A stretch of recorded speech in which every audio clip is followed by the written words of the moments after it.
Hi hello ನಮಸ್ಕಾರ. ಅಶ್ವವೇಗ ನ್ಯೂಸ್ಗೆ ಸ್ವಾಗತ ಸುಸ್ವಾಗತ. ನಾನು ನಿಮ್ಮ ಪವನ್ ಕೆ ಲಕ್ಷ್ಮೀಕಾಂತ್ ಮಾತಾಡ್ತಾ ಇದ್ದೀನಿ. ಏನು ಗೊತ್ತೇನ್ರಿ, ಇವತ್ತು ಯಾವ ಮ್ಯಾಚ್ ನೋಡಿದ್ರೆ IPL ಅಲ್ಲೇ ಇಲ್ಲಿವರೆಗೆ ಯಾವ ನೋಡಿದರೆ ಮುಂದಕ್ಕಿರುತ್ತೋ ಇಲ್ವೋ ನೆನ್ಪಿಟ್ಕೊಳ್ಳಿ. IPL ಬಂದಾಗ ಸೂಚನೆ ಸಿಕ್ಕಿದೆ. ಸೂಚನೆ ಸಿಕ್ಕಿರೋದು ಅಂದರೆ ಕೇಂದ್ರ ಸರ್ಕಾರ ಏನು ಬಂದ್ ಮಾಡ್ತಾ ಇಲ್ಲ. ಈ ಬಿಡಬೇಕಲ್ಲ ಕೆಲವರು ಯಾವುದೋ ಒಂದು ಕುಂಟು ನೆಪ ಹೇಳಿ ಬಂದ್ ಮಾಡ್ಸೋಕೆ ಕೊಟ್ಟಿದ್ದಾರೆ. IPL ಬಂದ್ ಮಾಡಿ ಅಂತಂದು ಹೇಳ್ತಾ ಇದ್ದಾರೆ. ಇದು ಕ್ರಿಕೆಟ್ ಪ್ಲೇಯರ್ಗೆ ನಿಜವಾಗ್ಲೂ ಶಾಕ್ ಆಗಿದೆಯಪ್ಪ ನನ್ನ ಪ್ರಕಾರ. ಯಾಕೆಂದರೆ ಈಗ 18ನೇ ಸೀಸನ್ ನಡೀತಾ ಇದೆ. RCB ನೋಡಿದ್ರೆ ಒಳ್ಳೆ ಫಾರ್ಮ್ ಆಗಿದೆ. ಕಪ್ ಗೆಲ್ತಾರೆ ಅನ್ನೋ ಸೂಚನೆಯೂ ಇದೆ. ಈ ಮಧ್ಯದಲ್ಲಿ ತಾತ್ಕಾಲಿಕವಾಗಿ IPL ಸೀಸನ್ನ ಬಂದ್ ಮಾಡಿ ಅಂತಂದು ಮೋದಿ ಸರ್ಕಾರದ ಮೇಲೆ ಪ್ರೆಷರ್ ಆಗ್ತಾಯಿದ್ದಾರೆ. ಅದು ರಾಜಕೀಯ ಒತ್ತಡ ಅಂತಿರೋ ಅಥವಾ ಇನ್ನೊಂದು ಅಥವಾ ದೇಶದ ಹಿತಾಸಕ್ತಿ ಅಂತಿರೋ ಅದು ನಿಮಗೆ ಬಿಟ್ಟಿದ್ದು, ನಾವು ಹೇಳೋಕ್ಕಾಗಲ್ಲ. ಯಾಕೆ ಈಗ ಬಂದ್ ಮಾಡಿ ಅಂತಂದು ಇವರೆಲ್ಲ ಒಂದು ವಾಯ್ಸ್ ರೈಸ್ ಆಗಿರೋದು, ಸೋಷಿಯಲ್ ಮೀಡಿಯಾದಲ್ಲಿ ಟ್ರೆಂಡ್ ಆಗ್ತಾ ಇರೋದು ಅಂದರೆ, ತೈಲ ಬಿಕ್ಕಟ್ಟು ಅಂತೀರ, ಮಿತವ್ಯಯ ಮಾಡಿ ಅಂತೀರ. ಈಗಿದ್ದ ಮೇಲೆ ಈ $1 ಮಿಲಿಯನ್ ಬೇಬಿ IPLನ ಯಾಕಪ್ಪ ಮಾಡ್ತೀರಾ ಅಂತಂದೇಳಿ ಮೋದಿಗೆ ಕಾಂಗ್ರೆಸ್ ನಾಯಕ, ಛತ್ತೀಸ್ಗಢದ ಮಾಜಿ CM ಭೂಪೇಶ್ ಬಘೇಲ್ ಅವರು ಟ್ವೀಟ್ ಮಾಡಿ ಕೇಳಿದ್ದಾರೆ. ಹೀಗಾಗಿ ಈ ತಕ್ಷಣದಿಂದ IPL ಬಂದ್ ಮಾಡಿ ಅಂತ ಹೇಳಿದ್ದಾರೆ. ನಿಮಗೆ ಮಾಡಬೇಕು ಅನಿಸುತ್ತಾ ಅಥವಾ ಮಾಡಬಾರ್ದು ಅನಿಸುತ್ತಾ, ಅದು ನಿಮಗೆ ಬಿಟ್ಟಿದ್ದು. ಯಾಕೆ ಬಘೇಲ್ ಅವ್ರು ಈ ಮಾತು ಹೇಳಿದ್ರು? IPLನ ಯಾಕೆ ಬಂದ್ ಮಾಡಬೇಕು? ಮೋದಿಗೆ ಮನವಿ ಮಾಡಿದ್ದೆ ಯಾಕೆ? ಇದರಿಂದ ಒಂದು ಅವ್ರು ಹೇಳಿದ್ರಲ್ಲೂ ಒಂದು ಲಾಜಿಕ್ ಇದೆ ಅಲ್ವರಾ. ಈಗ ಮಿತವ್ಯಯ ಮಾಡಿ ಅವ್ರು ಕಾನ್ವೆ ಬಿಟ್ಟರು. ಎಲ್ಲ ರಾಜ್ಯಗಳ ಅಂದರೆ ಕೆಲವು ರಾಜ್ಯಗಳ CMಗಳಾಗಿರ್ಬೋದು, ರಾಜ್ಯಪಾಲರಾಗಿರ್ಬೋದು, ಇವರೆಲ್ಲ ಕಾನ್ವೆಗಳು ಬಿಟ್ಟರು. ಸರಿನಾ? ನಾವು ತಮ್ಮ ಆಡಳಿತದಲ್ಲಿರೋ ಎಲ್ಲ ಸಚಿವರು ಕೂಡ ತಮ್ಮ ವೆಹಿಕಲ್ಗಳನ್ನ ಸಂಖ್ಯೆ ಗಣನೀಯವಾಗಿ ಕಮ್ಮಿ ಮಾಡಿ ಅಂತ ಹೇಳಿದರು, ಕಮ್ಮಿ ಮಾಡ್ಕೊಂಡಿದ್ದಾರೆ.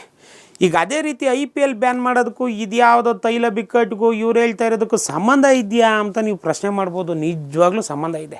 ಯಾಕೆ ಅಂದರೆ ಈಗ IPLಗೆ 1000 ಜನ ಸ್ಟೇಡಿಯಮ್ಗೆ ಹೋಗ್ತಾರೆ ನೋಡೋದಕ್ಕೆ. ಅದಕ್ಕೆ ಎಷ್ಟು ರೀ ಪೆಟ್ರೋಲ್ ಬೇಕು? ಮತ್ತು ವಿದೇಶಿ ಆಟಗಾರರಿಗೆ ಈಗ ನಾವು ಯಾಕಪ್ಪ ಅಂದರೆ, ಇನ್ನೊಂದು ಪ್ರಶ್ನೆ ಏನು ಅಂದರೆ, ಈ ಮಿತವ್ಯಯ ಮಾಡೋಕೆ ಕೊಟ್ಟಿರೋದು ಏನಕ್ಕೆ ಕೇಳಿ? ವಿದೇಶಿ ವಿನಿಮಯ ಇದೆಯಲ್ಲ, ಡಾಲರ್ಸ್ ದುಡ್ಡು ನಮ್ಮ ಹತ್ರ ಕಮ್ಮಿ ಇದೆ. ಹಂಗಾಗಿ ಅದನ್ನು ಜಾಸ್ತಿ ಮಾಡ್ಕೋಬೇಕು. ಅಂದರೆ ನಾವು ಕೊಂಡ್ಕೊಳ್ಳೋದನ್ನ ಕಮ್ಮಿ ಮಾಡಿದ್ರೆ ಸಹಜವಾಗಿ ಅದು ಕಮ್ಮಿ ಆಗುತ್ತೆ. ಹಿಂಗಾಗಿ ಡಾಲರ್ನ ಜಾಸ್ತಿ ಮಾಡ್ಕೋಬೇಕು ಅಂದರೆ ನೀವು IPLನ ಬ್ಯಾನ್ ಮಾಡಬೇಕು. ಒಂದು, ಪೆಟ್ರೋಲು ಡೀಸೆಲ್ ಖರ್ಚಾಗೋದು ಕಮ್ಮಿ ಆಗುತ್ತೆ. 2ನೇ ಪಾಯಿಂಟು, IPL ಆಟಗಾರರಿಗೆ ಕೊಡ್ತಿರಲ್ಲ ವಿದೇಶದವ್ರಿಗೆ. ಈಗ ಆಸ್ಟ್ರೇಲಿಯಾದಿಂದ ಬಂದು ಆಡ್ತಾರೆ, ವೆಸ್ಟ್ ಇಂಡೀಸಿಂದ ಬಂದು ಆಡ್ತಾರೆ, ಪಾಕಿಸ್ತಾನದಿಂದ ಇಲ್ಲ ಪಾಕಿಸ್ತಾನ ಇಲ್ಲ ಬಿಡಿ, ಅದು ಹೇಳಂಗೆ ಇಲ್ಲ. ಪಾಕಿಸ್ತಾನ ಬಾಂಗ್ಲಾ ಇಲ್ಲವೇ ಇಲ್ಲ. ಸರಿನಾ? ನ್ಯೂಜಿಲ್ಯಾಂಡಿಂದ ಬಂದು ಆಡ್ತಾರೆ. ಇವ್ರಿಗೆಲ್ಲ ಹೆಂಗೆ ಕೊಡ್ತಾರೆ? ಏನು ನಮ್ಮ ರೂಪಾಯಿ ತಗೊಂಡು ಹೋಗ್ತಾರೆ ಅಂದ್ಕೊಂಡಿದ್ರಿ? ಖಂಡಿತ ಇಲ್ಲ. ಅವ್ರು ತಗೊಂಡು ಹೋಗೋದು ಡಾಲರು. ಹಾಗಾಗಿ ಆ ಡಾಲರ್ ದುಡ್ಡೆಲ್ಲ ಉಳ್ಕೊಳ್ಳುತ್ತೆ, ನಿಮ್ಗೆ ಅನುಕೂಲ ಆಗುತ್ತೆ ಅಂತ ಹೇಳ್ಬಿಟ್ಟು ಭೂಪೇಶ್ ಬಘೇಲ್, ಛತ್ತೀಸ್ಗಢದ ಮಾಜಿ ಕಾಂಗ್ರೆಸ್ ಸಚಿವ, ಅವರು ಟ್ವೀಟ್ ಮಾಡಿ ಹೇಳಿದ್ದಾರೆ. ಈ ಕಾಂಗ್ರೆಸ್ ಲೀಡ್ರು ಈ ಬಘೇಲ್ ಅವರು ಒಂದು ಸೋಷಿಯಲ್ ಮೀಡಿಯಾದಾಗ ಒಂದು ಪೋಸ್ಟ್ ಹಾಕ್ತಲೇ, ಈ ಕೇಳಬೇಕಲ್ಲ ನಮ್ಮ ಹುಡುಗರು, ನಮ್ಮ ಟ್ರೋಲ್ ಮೇಲೆ ಟ್ರೋಲ್ ಮಾಡ್ತಾಯಿದ್ದಾರೆ. IPL ಬ್ಯಾನ್ ಮಾಡಬೇಕು ಅಂತ ಫುಲ್ ಡಿಮ್ಯಾಂಡ್ ಇಡ್ತಾಯಿದ್ದಾರೆ. ಇದು ಮಿತವ್ಯಯ ಮಂತ್ರ ಮತ್ತು ವಿದೇಶಿ ವಿನಿಮಯದ್ದು ಇದೆಲ್ಲ ಕೂಗಿಲ್ ಶುರು ಆಗ್ಬಿಟ್ಟೈತೆ. ಡಿಮ್ಯಾಂಡ್ ಮೇಲೆ ಡಿಮ್ಯಾಂಡ್ ಮಾಡ್ತಲೇ ಇದ್ದಾರೆ. ಈತ BCCI ಮತ್ತು IPL ಆಡಳಿತ ಸಮಿತಿ ಇದೆಯಲ್ಲ, ಅದು ಏನು ಸದ್ಯಕ್ಕೆ ತಲೆ ಕೆಡಿಸ್ಕೊಂಡಿಲ್ಲ. ಹೆಂಗೆ IPL ಆಗ್ತಾಯಿದೆ, ಇನ್ನೆರಡು ವಾರ ಕಳೆದ್ರೆ ಇಡೀ ಸೀಸನ್ನೇ ಮುಗಿದೋಗುತ್ತೆ. ಈಗೆಲ್ಲ ಆಲ್ಮೋಸ್ಟ್ 13 ಮ್ಯಾಚ್ಗಳು ಆಗೋಗಿದ್ದಾವೆ. ಈ ಮಟ್ಟಕ್ಕೆ ಈಗೇನಾದ್ರೂ ಬ್ಯಾನ್ ಮಾಡಿದ್ರೆ 1000 ಕೋಟಿ ಲಾಸ್ ಆಗುತ್ತೆ. ಯಾಕೆಂದರೆ ಈಗ ಆಲ್ರೆಡಿ ನೋಡ್ತಾ ಇಲ್ಲ, ವ್ಯೂವರ್ಶಿಪ್ ಕಮ್ಮಿ ಇದೆ ಅನ್ನೋದೇ ಒಂದು ದೊಡ್ಡ ಸಮಸ್ಯೆ ಆಗಿತ್ತು. ಇದ್ರ ಮಧ್ಯೆ ಬ್ಯಾನ್ ಮಾಡಿದ್ರೆ ಪ್ರಸಾರದಕ್ಕೂ, ಸ್ಪಾನ್ಸರ್ಸು ಮತ್ತು ಇವರು ಇಂಟರ್ನ್ಯಾಷನಲ್ ಪ್ಲೇಯರ್ಗಳಿಗೆ ಕೊಡಬೇಕಾಗಿರೋ ಅಂಥ ದುಡ್ಡು ಇದೆಲ್ಲ ದುಬಾರಿ ಆಗಿಬಿಡುತ್ತೆ. ಹಂಗಾಗಿ ಸಿಕ್ಕಾಪಟ್ಟೆ ಕಷ್ಟ ಇರೋ ಕಾರಣಕ್ಕಾಗಿ ಅವ್ರೇನು ಮಾಡ್ತಾಯಿದ್ದಾರೆ, ತಲೆಗೂ ಹಾಕತ್ತಾ ಇಲ್ಲ. ಯಾರು? BCCIನವರಾಗಿರ್ಬೋದು ಮತ್ತು ಈ IPL ಕಮಿಟಿ ಏನಿದೆಯೋ ಅದು ಆಗಿರ್ಬೋದು. ಹಾಗಾದರೆ ಸುಮ್ಮನೆ ಒಂದು IPL ಮ್ಯಾಚ್ ಹೆಂಗಾಗುತ್ತೆ, ಅದಕ್ಕೆ ಎಷ್ಟು ಖರ್ಚಾಗ್ಬೋದು, ಏನೆಲ್ಲ ಅದಕ್ಕೆ ಎಕ್ವಿಪ್ಮೆಂಟ್ಸ್ ಇರ್ತವೆ ಅಂತ ನೋಡ್ತಾ ಹೋಗೋಣ. ನೋಡ್ರೆ, ನಾನು ನೇರವಾಗಿ ಹೇಳ್ತೀನಿ, ಒಂದು ಮ್ಯಾಚ್ ಕಂಪ್ಲೀಟ್ ಆಗೋಕ್ಕೆ ಕನಿಷ್ಠ 15ರಿಂದ 18 ಕೋಟಿ ರೂಪಾಯಿ ದುಡ್ಡು ಬೇಕಪ್ಪ. ಯಾವುದು? ಫಸ್ಟು ಆಟಗಾರರು. ಸರಿನಾ? ಒಂದು ತಂಡಕ್ಕೆ 11 ಜನ ಆಟಗಾರರು ಇರ್ತಾರೆ. ಅದ್ರಾಗ ಇಂಪ್ಯಾಕ್ಟ್ ಪ್ಲೇಯರ್ ಅಂತ ಒಬ್ಬ ಬರ್ತಾನೆ. ಸರಿನಾ? ಅವ್ರಿಗೆ ಎಷ್ಟು ಗೊತ್ತಾ ಕೊಡ್ತಾ ಇರೋದು? ಬರೋಬ್ಬರಿ 7.5 ಲಕ್ಷ. ಒಬ್ಬ ಆಟಗಾರನಿಗೆ ಒಂದು ಮ್ಯಾಚಿಗೆ 7.5 ಲಕ್ಷ ವೇತನ ಕೊಡ್ತಾರೆ. ಓಕೆ, ಇಂಡಿಯನ್ಸು ರೂಪಾಯಿ ತಗೋತಾರೆ. ಫಾರಿನರ್ಸ್ಗೆ ಏನು ಮಾಡ್ತೀರಿ ಅಲ್ವಾ? ಇದು ಒಂದು ಪಾಯಿಂಟು. ನೆಕ್ಸ್ಟು, ಒಂದು ಪಂದ್ಯಕ್ಕೆ ಸರಿ ಸುಮಾರು ಬರೀ ಆಟಗಾರರಿಗೆ ಖರ್ಚು ಮಾಡೋದು 9 ಲಕ್ಷ ರೀ.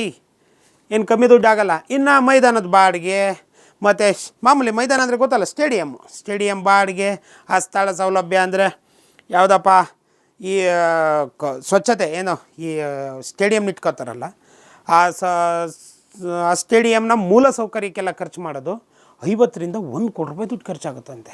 ಇನ್ನಿದ್ರ ಮಧ್ಯೆ ವೆರಿ ಇಂಪಾರ್ಟೆಂಟು, ಇಡೀ ಟಾಪಿಕ್ನ ಲೀಡ್ ಪಾಯಿಂಟ್ ಏನು ಗೊತ್ತಾ, ಪ್ರಯಾಣ ಮತ್ತು ಇತರ ವ್ಯವಸ್ಥೆ ಅಂತ ಇದೆಯಲ್ಲ ಅದು. ಆಟಗಾರರು ಮತ್ತು ಸಿಬ್ಬಂದಿ ಬರ್ತಾರಲ್ಲೇನಪ್ಪ, ಅವ್ರಿಗೆ ಬಸ್ ಬರಬೇಕು. ಎಲ್ಲಿರ್ತಾರೆ ಅವರು? ಇದರಲ್ಲಿರ್ತಾರೆ, ಹೋಟೆಲಲ್ಲಿ ಇರ್ತಾರೆ. ಅಲ್ಲಿಂದ ಬಸ್ ಬರಬೇಕು, ಅವ್ರನ್ನ ಕರ್ಕೊಬರ್ಬೇಕು. ಅದ್ರ ಜೊತೆ ಮೈದಾನದ ಲೈಟಿಂಗ್ಸು ಇದೆಲ್ಲ ಇದಕ್ಕೆಲ್ಲನ ಕನಿಷ್ಠ 7 ಲಕ್ಷ ರೂಪಾಯಿ ಒಂದು ಮ್ಯಾಚಿಗೆ ಒಂದು ಟೈಮಿಗೆ ಕಟ್ಟಾಗುತ್ತೆ. ಏನನ್ನ ಅಕಸ್ಮಾತ್ ಈಗ ಮ್ಯಾಚ್ ನಡೀತಾ ಇರುತ್ತೆ, ಕರೆಂಟ್ ಹೋಗ್ಬಿಡ್ತು, ಏನು ಮಾಡ್ತಾರೆ? ಜನ್ರೇಟ್ರ್ ಬಳಸ್ತಾರೆ. ಅವಾಗ ಆ ಜನ್ರೇಟ್ರ್ ಬಳಸಿದ್ರೆ ಒಂದು ಜನ್ರೇಟ್ರು ಅಥವಾ ಅಲ್ಲಿನ ಜನ್ರೇಟ್ರು ಆ ಕ್ಯಾಂಪು ಅಂದರೆ ಮ್ಯಾಚ್ ಆಗೋಕ್ಕೆ ಬಿಡ್ತಾರಲ್ಲ. ಈಗ almost day and night match ವೀಕೆಂಡಲ್ಲಿ ಆಗ್ತಾ ಇದ್ದಾವೆ. ಈ ನೆಕ್ಸ್ಟ್ ವಾರದಿಂದ ಬಹುಶಃ ವೀಕೆಂಡ್ ಇಲ್ಲ ಅನಿಸುತ್ತೆ, ಐ ಥಿಂಕ್. ಯಾಕೆಂದರೆ ಲೀಗ್ ಮ್ಯಾಚ್ಗಳು ಇನ್ನು ಈ ವಾರಕ್ಕೆ ಕಂಪ್ಲೀಟ್ ಆಗೋಗ್ಬಿಡ್ತಾವೆ. ಈ ವಾರದ 8 ನೆಕ್ಸ್ಟ್ 30ಕ್ಕೆ ಐ ಥಿಂಕ್ 30ಕ್ಕೇನೋ ಫೈನಲ್ ಮ್ಯಾಚ್ ಇರ್ಬೋದು. ಹಂಗಾಗಿ ನೈಟ್ ಮ್ಯಾಚ್ಗಳು ಜಾಸ್ತಿ. IPL ಅಂದರೆ ನೈಟೇ.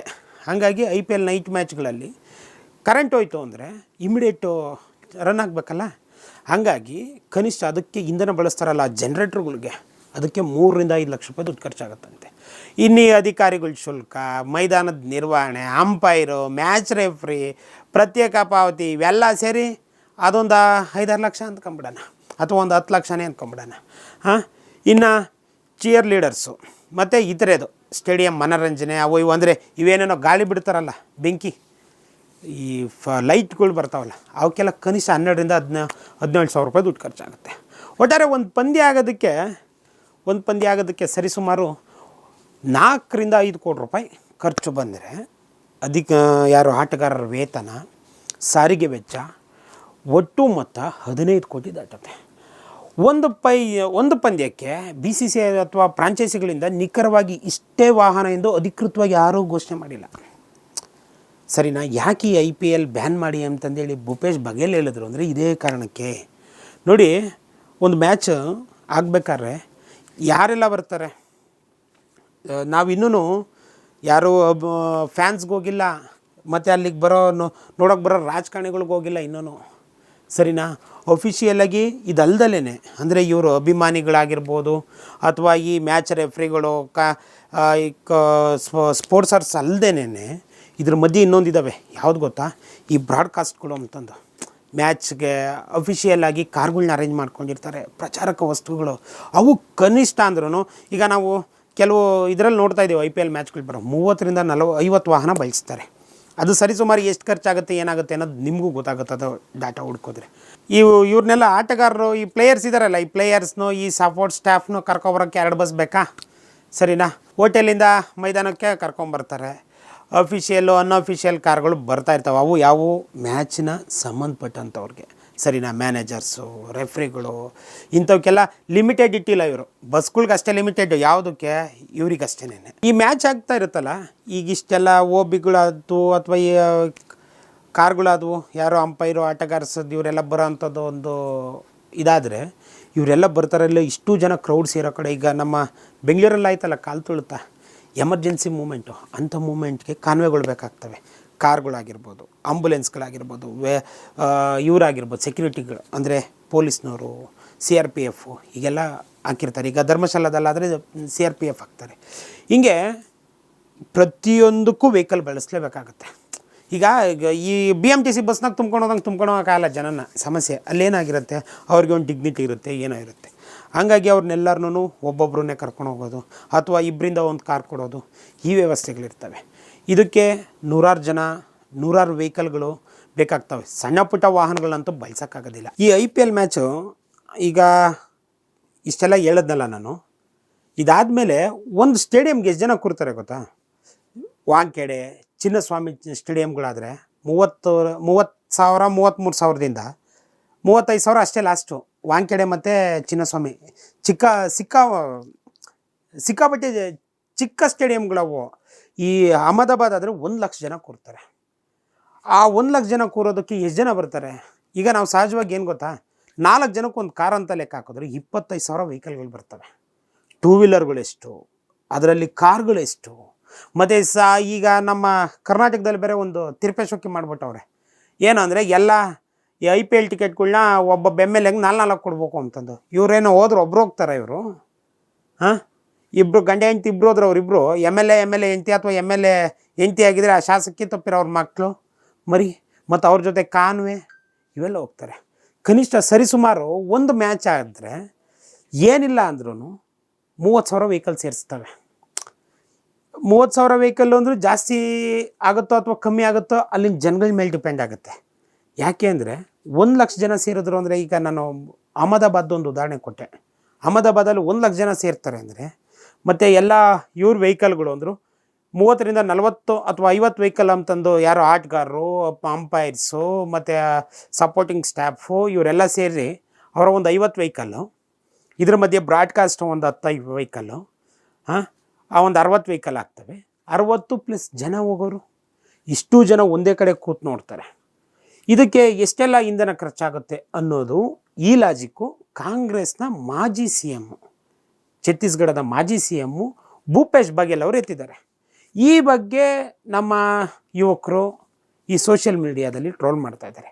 ಇದೆಷ್ಟರ ಮಟ್ಟಿಗೆ ಸರಿ ತಪ್ಪು ಅದು ನಿಮಗೆ ಬಿಟ್ಟಿದ್ದು. ಯಾಕೆಂದರೆ ಟೂರ್ನಮೆಂಟ್ ಅರ್ಧಕ್ಕೆ ಬಂದಿದೆ, ಮುಕ್ಕಾಲು ಭಾಗ ಮುಗಿದಿದೆ, ಇನ್ನು 2 ವಾರ ಟೂರ್ನಮೆಂಟು ಕಂಪ್ಲೀಟ್ ಆಗೋಗ್ತದೆ. ಈಗಿರುವಾಗ ಈ ವಿಷಯ ಎತ್ತಿರೋದು ಅದು ಅವ್ರು ರಾಜಕೀಯಕ್ಕೆ ಎತ್ತಿದ್ದಾರೋ ಅಥವಾ ಇಲ್ಲ ಇದು ನಿಜವಾಗ್ಲೂ ಸತ್ಯವಾದ ಮಾತು, ನೀವು ಡಿಸೈಡ್ ಮಾಡಬೇಕು. ನಮಸ್ತೆ. ಅಶೋಕ ನ್ಯೂಸ್, ನಾನು ನಿಮ್ಮ ಪವನ್ ಕೆ ಲಕ್ಷ್ಮೀಕಾಂತ್.